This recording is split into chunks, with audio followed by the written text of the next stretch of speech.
There are two Browns quarterbacks Yeah. at the lower reaches of the list, but hey, at least they're on the list. Shedeur Sanders, 41.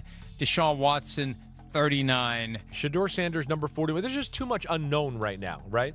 There's things I like, but there's things you go, wow, it's crazy raw when you turn back on the film. And you got to go, yeah, he's got to work on that. There's some positive moments. The quarterback conversation in the NFL just took another sharp turn, and this time, it's not coming from a head coach, a beat reporter, or even a training camp observation. It's coming from Chris Sims, who decided to stretch his quarterback rankings out to 43 players, calling it the relevant quarterback pool in the league right now. And the moment that list dropped, it instantly created tension. Because once you start ranking quarterbacks that deep, you're not just evaluating talent anymore, you're shaping perception. And in that conversation, two names jumped straight into the spotlight: Shedeur Sanders and Deshaun Watson. The idea itself already raised eyebrows. Why 43? Why not 40 or 50? Sims explained it simply, saying he felt there were 43 relevant quarterbacks in the NFL right now, including backups and developmental players who could realistically see action. But even in that explanation, there's a bigger message underneath it. This isn't just about starters anymore. It's about projection, potential, and what teams might become if things change quickly. And that's exactly where the Cleveland Browns quarterback situation gets interesting, because both Watson and Sanders land inside this expanded ranking, but not where most fans would expect them to be. As I went through it and, write down all the quarterbacks, I kind of came to that there's really 43 relevant quarterbacks in the league right now, really, right? There's some guys there that aren't going to make the list that just missed off that I'm still saying, hey, are pretty good backup quarterbacks. But, yeah, so that's kind of where I went through it. Here's the part nobody is talking about. Rankings like this don't just reflect performance, they influence narrative momentum. When Chris Sims places Deshaun Watson at 39 and Shedeur Sanders at 41, it's not just a list placement, it's a signal. It suggests that both quarterbacks are viewed through uncertainty, not dominance. And in a league where perception moves faster than production during the offseason, that matters.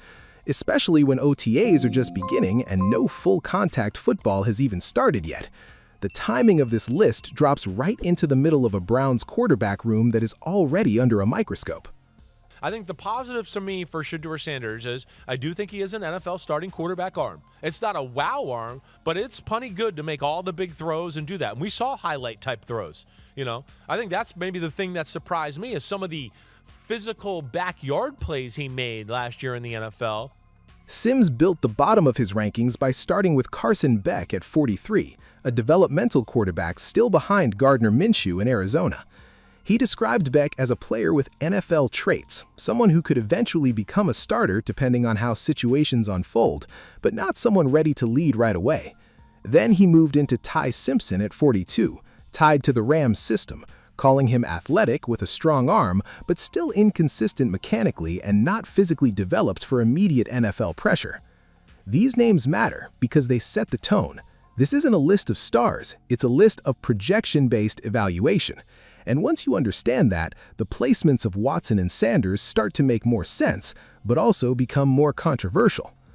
Because sitting at 41 is Shedeur Sanders, a rookie quarterback stepping into one of the most chaotic QB environments in the league. Sims acknowledged Sanders' strengths, saying he has shown the ability to be a starting quarterback in the NFL. That alone is significant, especially for a rookie. But then came the qualifiers. The rawness, the tendency to hold the ball too long, the occasional forcing of throws that aren't there, the unnecessary sacks that come from trying to extend plays instead of trusting structure.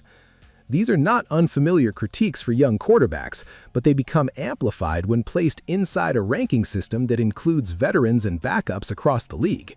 With Deshaun Watson at 30, what is Deshaun Watson? I don't know. He hasn't played football in forever. He played a few games before he got hurt and hurt his Achilles, where he had one game where we were kind of like, ooh, wait, that might look like Deshaun Watson. So I don't know what to expect from him. He's like we've talked about. He's lost his mojo. He's lost his charismatic way. Right? How could he not? Every room he walks into, people go, oh, there's the guy that was with all the masseuses, right? And then comes Deshaun Watson at 39, ranked just slightly above Sanders, but still outside the top tier of NFL starters in Sims' projection model. Sims didn't hold back on his reasoning.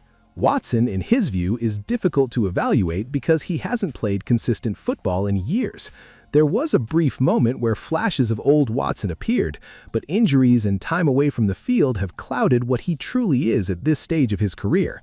And more than that, Sims pointed to something intangible: confidence and presence. He suggested Watson has lost some of the mojo and charisma that once defined his game, and that the external noise around his career has changed how he is perceived inside every room he walks into. And Shedeur showed the ability to be a starting quarterback in the NFL.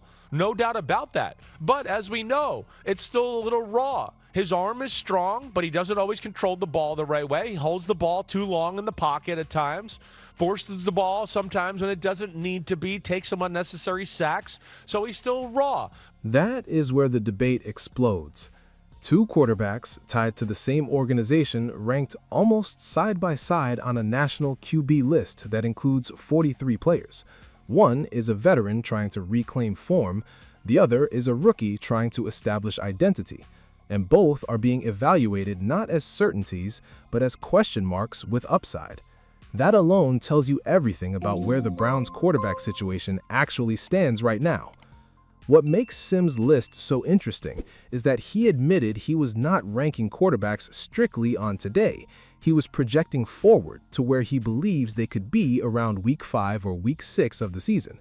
That changes everything, because it means Sanders is not being judged purely as a rookie right now, and Watson is not being judged purely on legacy or contract status.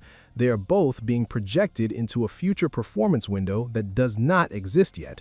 And that makes the entire conversation feel more honest than most of what has been said about this situation all off-season. Here's the part nobody is talking about. Fans and analysts start treating projection as confirmation. A ranking like Sims does not reflect the Browns' internal depth chart. It reflects one analyst's forward-looking evaluation.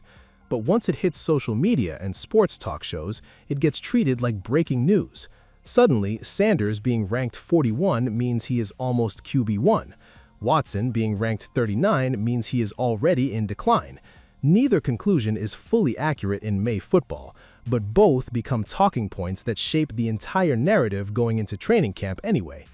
Sims also said something that gets lost in these debates. Context matters more than the number next to a name. He described Sanders as talented but still developing control and consistency. That does not mean he will not improve. It means he is still in the construction phase.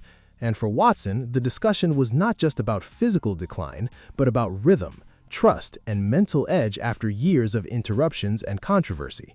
Both quarterbacks are being judged through incomplete sample sizes right now, which makes any ranking inherently unstable and any conclusion genuinely premature. And that instability is exactly what defines the Browns' quarterback room heading into this season. There is no clean separation. There is no unquestioned starter emerging from public view. There is only interpretation.